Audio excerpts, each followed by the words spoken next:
Welcome to various eras in time. Now let's journey back in time to ancient China again. For more than 2,000 years, China believed that supreme power belonged to men alone. Emperors ruled through tradition, bloodline, and heaven's approval, while women were expected to remain silent within the walls of the imperial palace. And yet, history records one impossible exception. Wu Zetian, the only woman ever to rule China as emperor in her own name, not as a regent, not from behind a screen, but openly, decisively, and without apology. She did not inherit the throne, and she was never meant to approach it. She entered the Tang Imperial Palace as a low-ranking concubine of Emperor Taizong, one woman among many chosen not for power but for service. The question has never disappeared. Was Wu Zetian a tyrant, or was she judged by rules never applied to anyone else? Her position offered proximity to authority, but no protection from it. Most women passed through those halls unnoticed and unrecorded. Wu Zetian did not. The palace was refined, disciplined, and unforgiving. A world where favor shifted without warning and disappearance required no explanation. Many women entered those halls. Most were forgotten. Wu Zetian was not. Over decades of patience, calculation, and survival, she rose through a system designed to erase her until she stood at its center. Some remember her as a capable ruler who stabilized an empire. Others remember her as ruthless and dangerous. History itself seems unsure how to judge her. But to understand how Wu Zetian ruled China, we must first understand how she learned to survive a court where even being noticed could be fatal. Wu Zetian entered the Tang Imperial Palace as a young woman with no political backing and no guarantee of survival. Though her family was respectable, it offered her little protection inside a court governed by rank, lineage, and rigid expectation. As a concubine of Emperor Taizong, she held a position that was both privileged and powerless. Concubines existed close to the emperor yet remained entirely dependent on his attention. They did not rule, they did not decide, they waited. The imperial harem was not a place of romance but of regulation. Women were ranked carefully, monitored constantly, and replaced easily. Favor could elevate someone briefly, but it could vanish without explanation. Concubines who failed to attract attention faded quietly into obscurity, while those who attracted too much became targets of suspicion as resentment. Wu Zetian understood quickly that her position offered no security. She was visible enough to be watched, but insignificant enough to be discarded. In this environment, intelligence had to be concealed, ambition restrained, and emotion controlled. The palace did not reward brilliance, it rewarded restraint. Wu Zetian entered not as someone destined for greatness, but as someone who understood that survival itself was uncertain and that a single misstep could end her life before it ever truly began. Life inside the imperial palace offered Wu Zetian no illusion of safety. As a concubine of Emperor Taizong, she lived close to power, yet remained entirely dependent on it. Every day unfolded under observation. Senior attendants monitored behavior, rival concubines watched for weakness, and court officials noted shifts in favor that could alter a woman's fate overnight. Nothing was private. Nothing was accidental. A careless word could be repeated out of context. A glance held too long could be interpreted as ambition. Favor was unstable and disfavor was final. Women who failed to please the emperor were not punished publicly. They were simply forgotten, reassigned, or removed without explanation.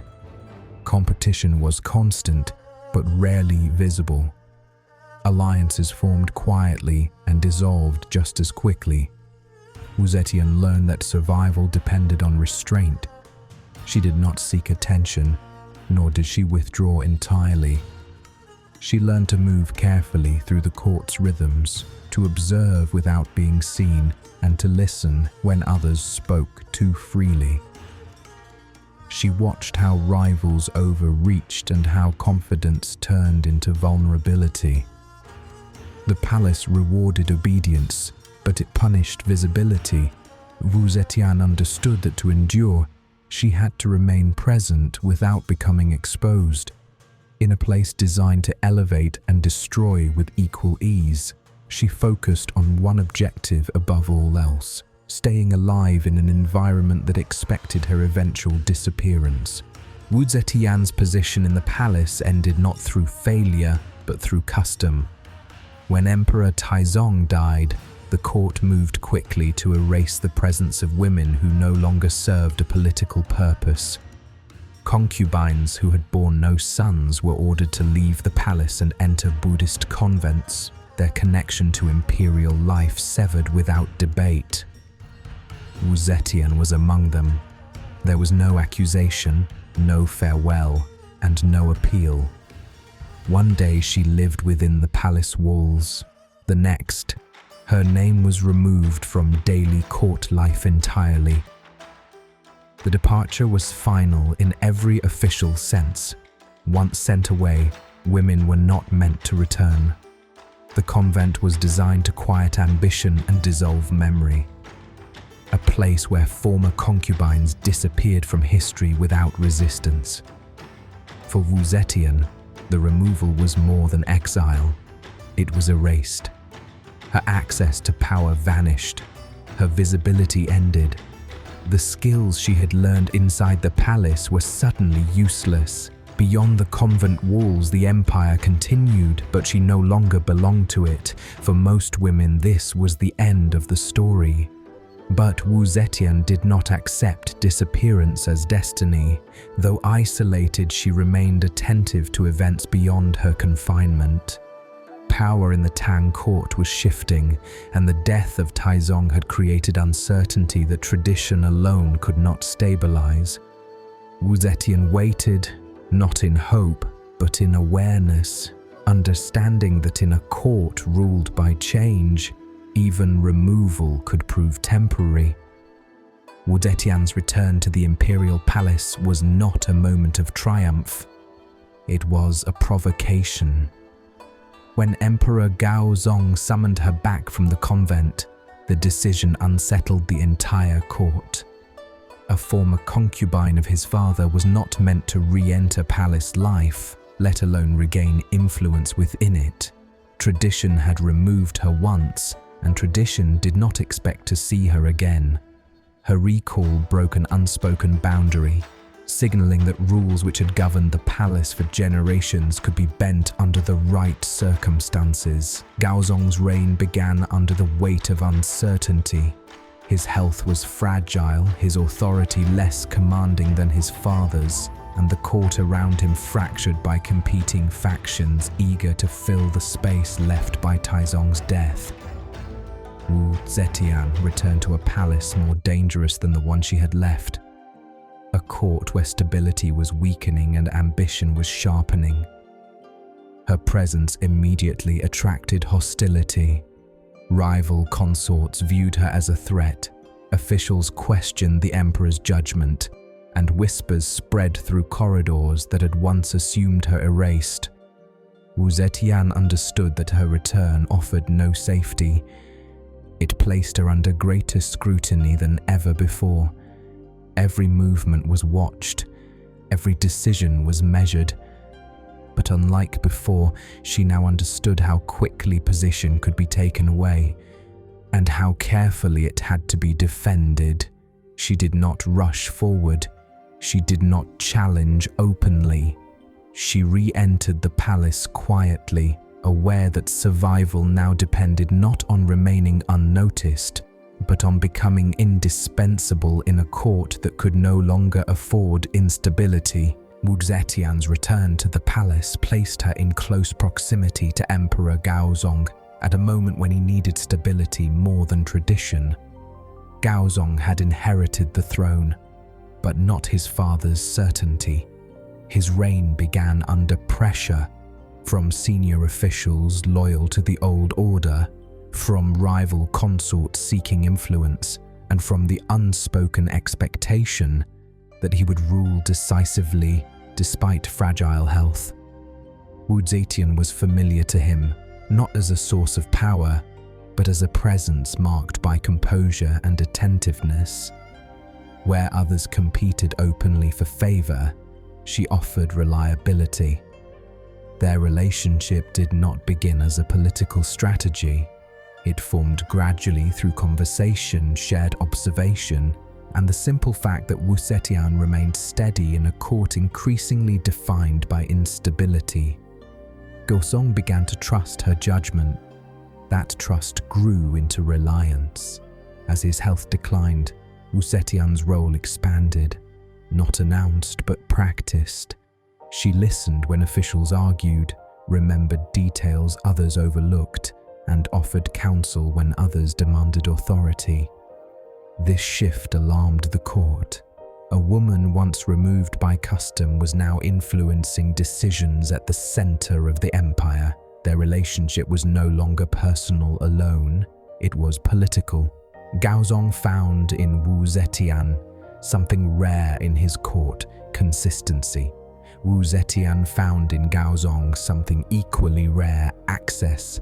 Together they formed an alliance that neither tradition nor precedent could comfortably explain, and one that many within the palace would soon move to destroy. Wu Zetian's growing presence beside Emperor Gaozong was not only political, it was personal. Their relationship deepened beyond familiarity into intimacy, and that intimacy altered the balance of power within the palace. Gaozong did not merely consult Wu Zetian, he preferred her company. He trusted her discretion, valued her attention, and found comfort in her steadiness at a time when his own health and authority felt increasingly uncertain. This romantic bond distinguished Wu Zetian from every other figure at court. While ministers debated policy and consorts competed for favor, Wu Zetian occupied a space no one else could enter: private, continuous access to the emperor himself.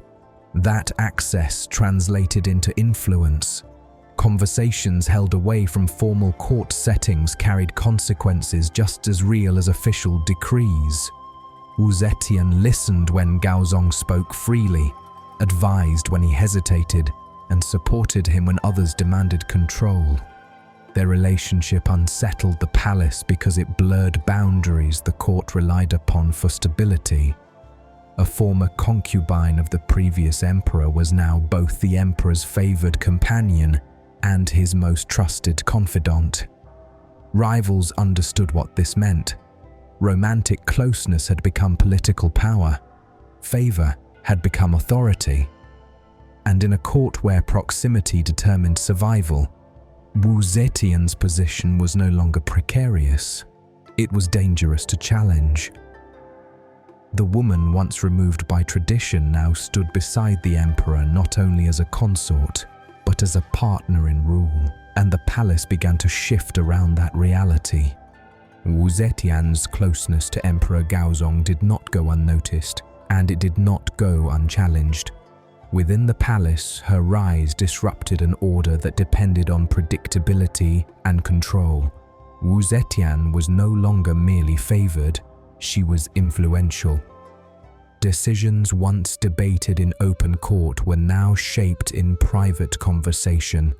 Officials who had dismissed her presence began to feel their authority weaken, and resentment spread quietly through the ranks.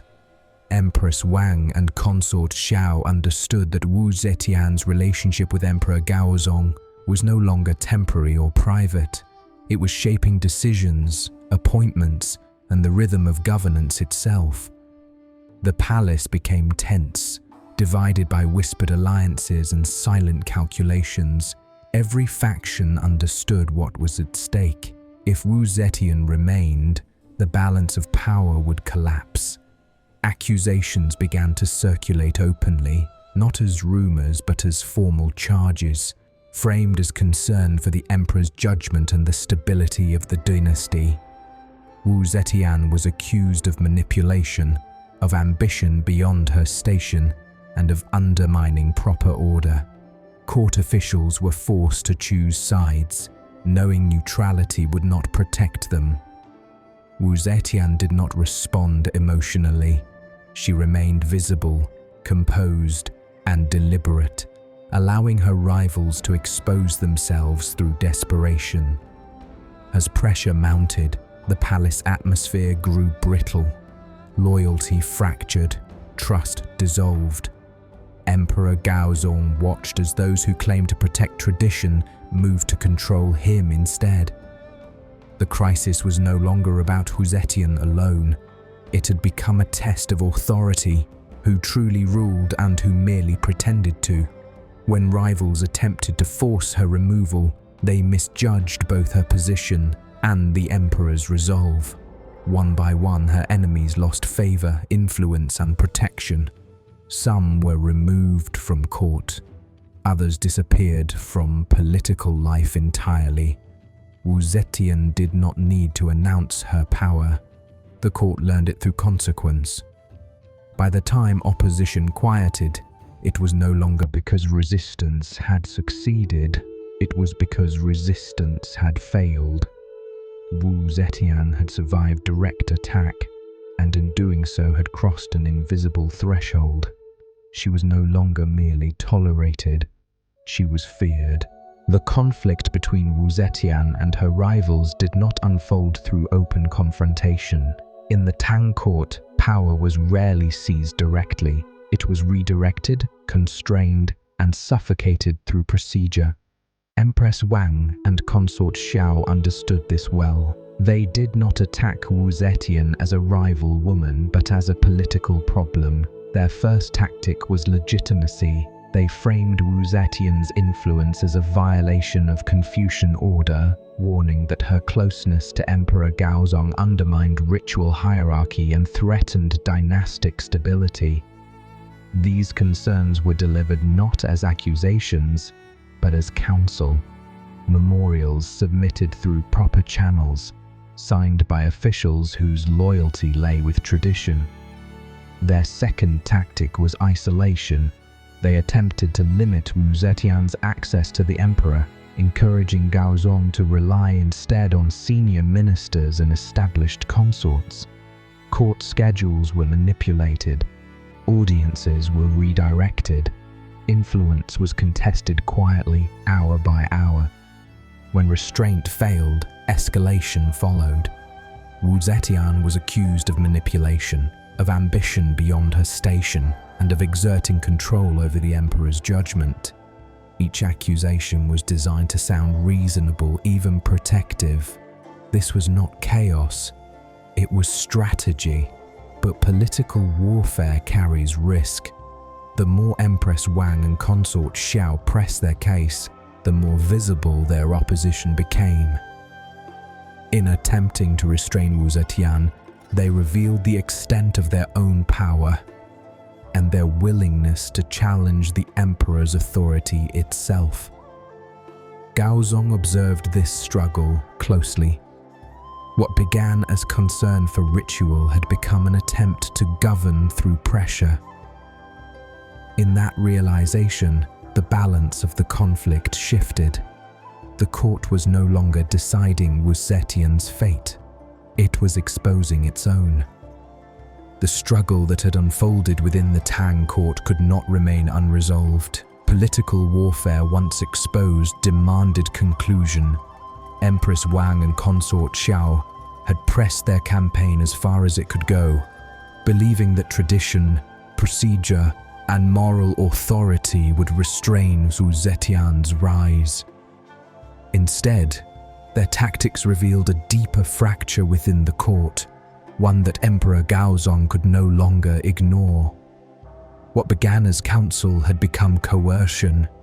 What claimed to protect order had begun to challenge imperial authority itself. Gaozong acted decisively. Empress Wang was stripped of her title and removed from her position, her authority dissolving with stunning speed. Consort Xiao followed, isolated and eliminated from court life entirely. Their downfall was swift, but not chaotic. It was carried out through the same procedures they had once relied upon, transformed now into instruments of their removal. The palace fell silent.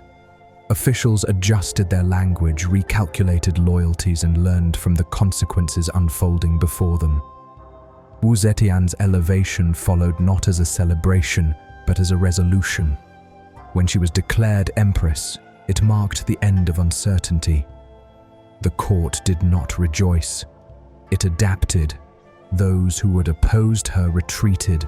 Those who had waited aligned themselves carefully. Wu Zetian stood at the center of imperial authority not because she had seized power recklessly, but because every attempt to prevent her rise had failed. The reckoning did not announce a new era with noise or spectacle.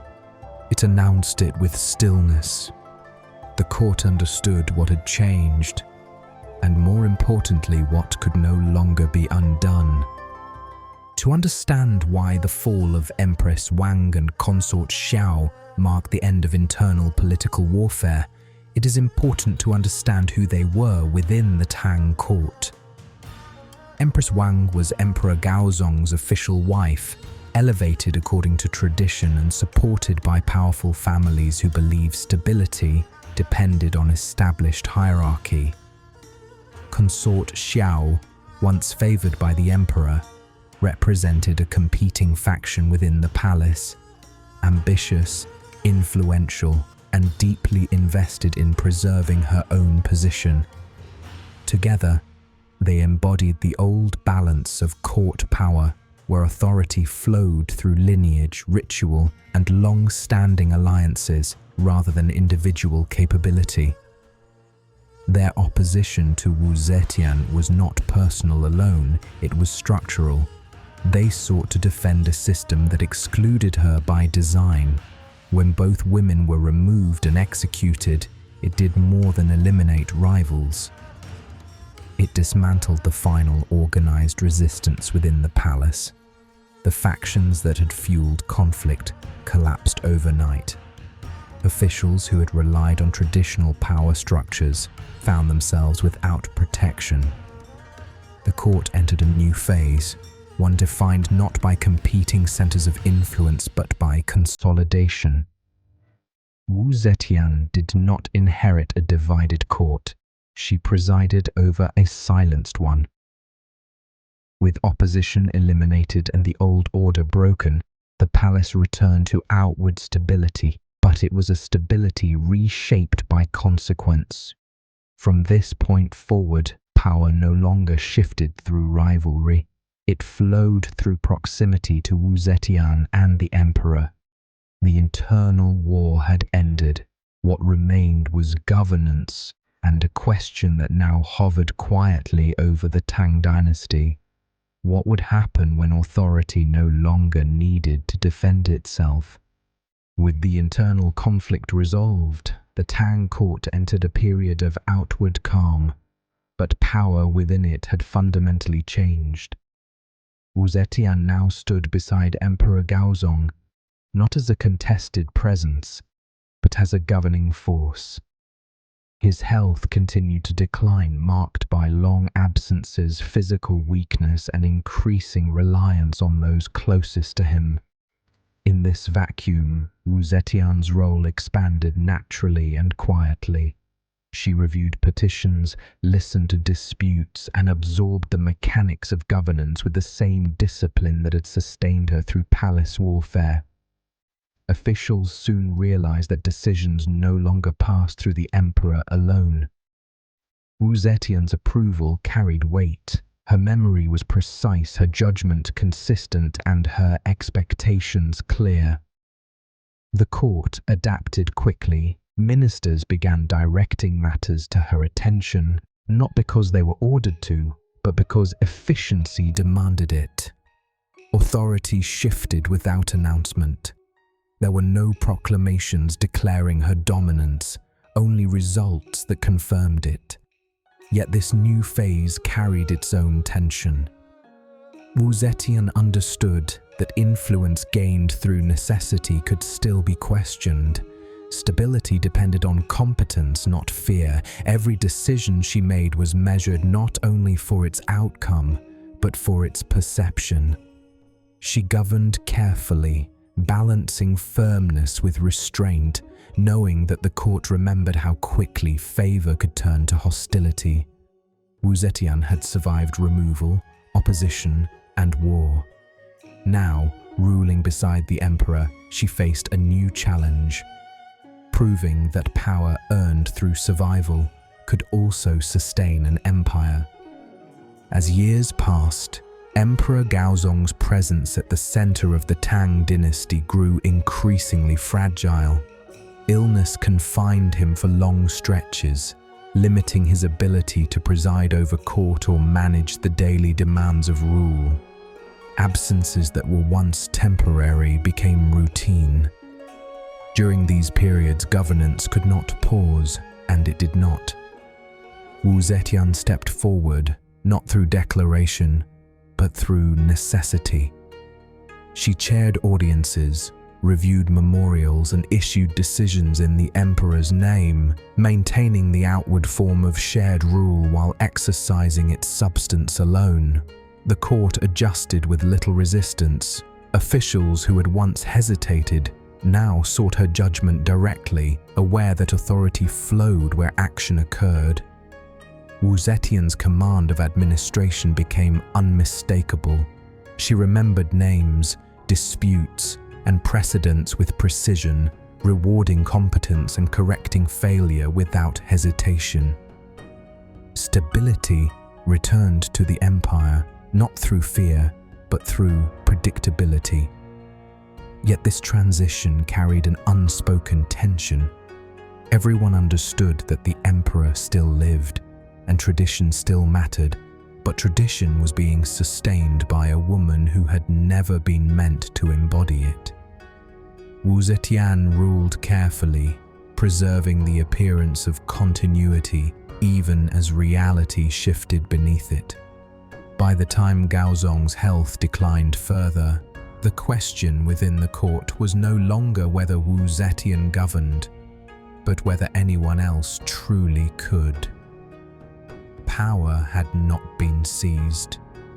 It had settled, quietly, permanently, into her hands. When Emperor Gaozong died, the Tang Dynasty did not fracture, it paused. His death removed the last figure who formerly stood between Wu Zetian and absolute authority, yet tradition still demanded restraint. Wu Zetian did not declare herself ruler immediately. Instead, she stepped into the role expected of her, regent for her sons, who ascended the throne in name but not in function. From the outside, continuity was preserved.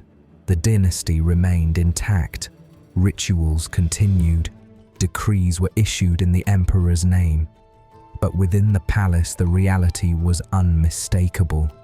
Wu Zetian governed alone. She controlled appointments, oversaw policy, and enforced discipline across the bureaucracy with the same precision she had honed over decades. When her sons proved unable or unwilling to rule independently, she removed them quietly, replacing figureheads without destabilizing the state.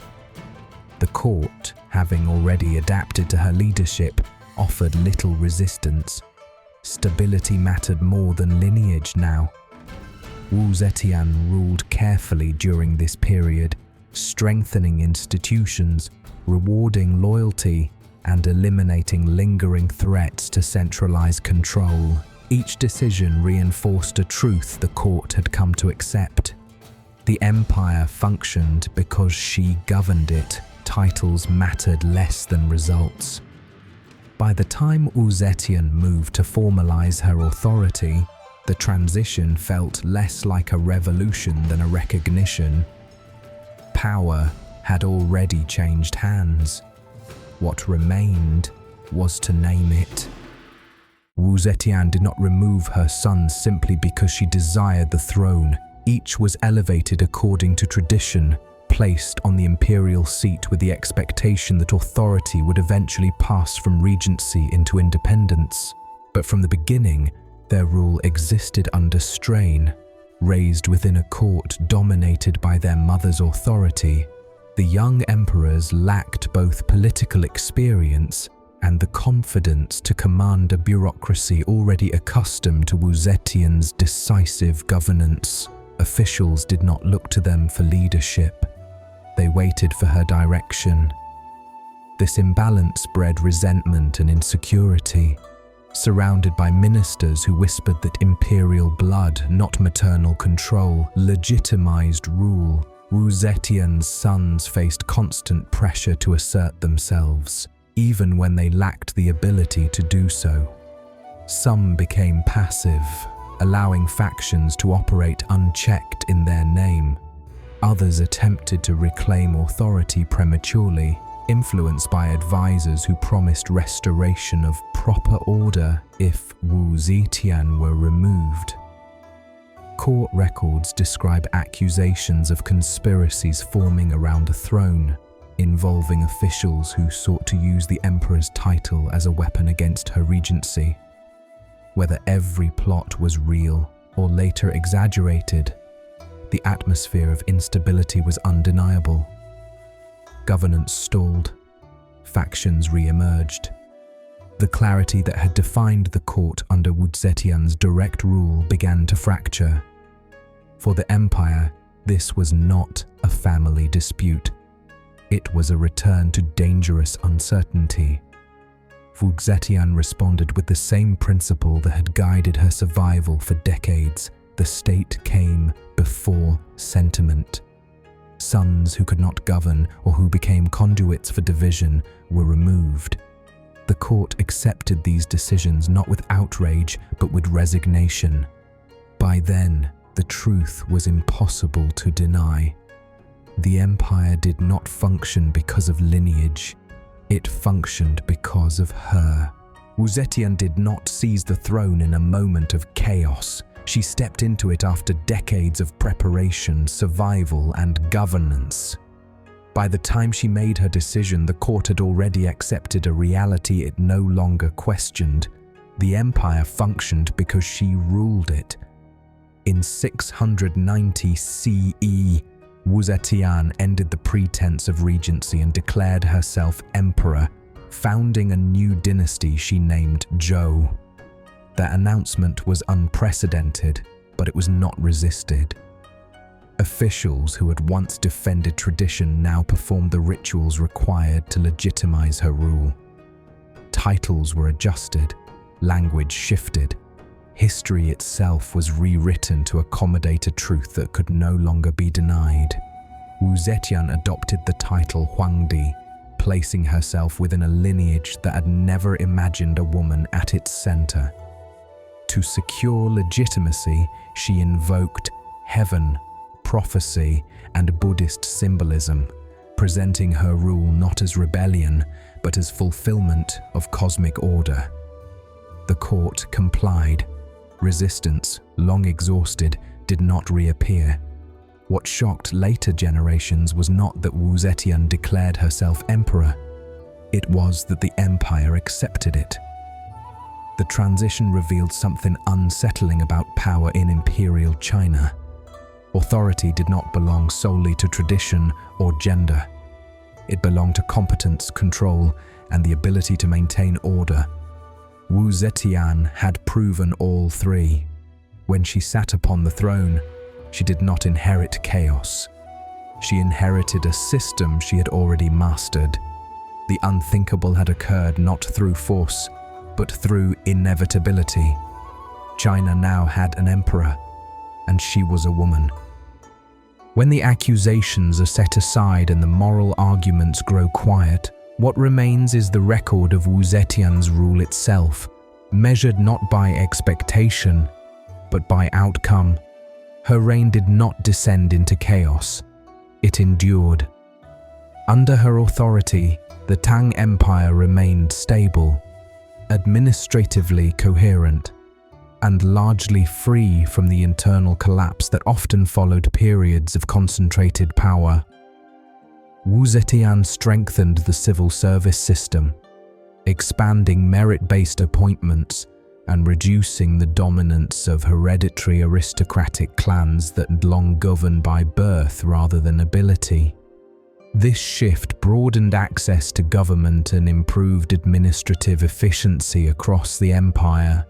Grain production remained steady, taxation was regulated, and corruption was addressed with consistency rather than favoritism.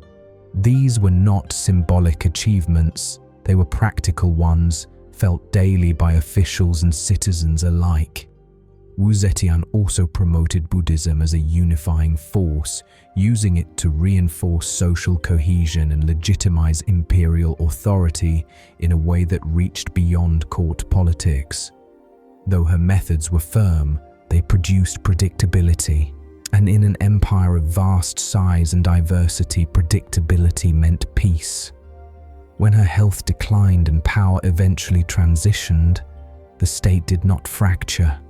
There was no civil war, no mass rebellion, no administrative collapse. The system she refined continued to function beyond her reign.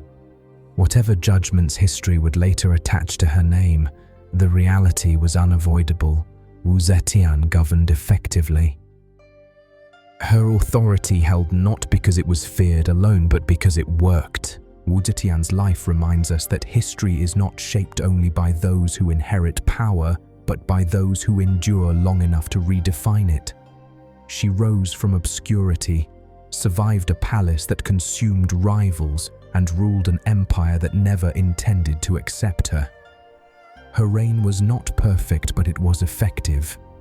Not gentle, but stable. And not accidental. Wu Zetian governed in a world that measured authority through tradition, yet proved that competence could outweigh convention. Long after her throne was reclaimed by men, the systems she strengthened remained. The empire she ruled did not unravel when she left it. And that may be her most enduring achievement. History remembers emperors who conquered through force and kings who ruled through fear. Wu Zetian did something rarer. She ruled through persistence, intelligence, and an understanding of power few ever achieve. And so, we leave the question to you. Was Wu Zetian a ruthless ruler, or a leader shaped by the world she governed? Leave a comment below. Thank you for watching various eras in time. See you in the next video.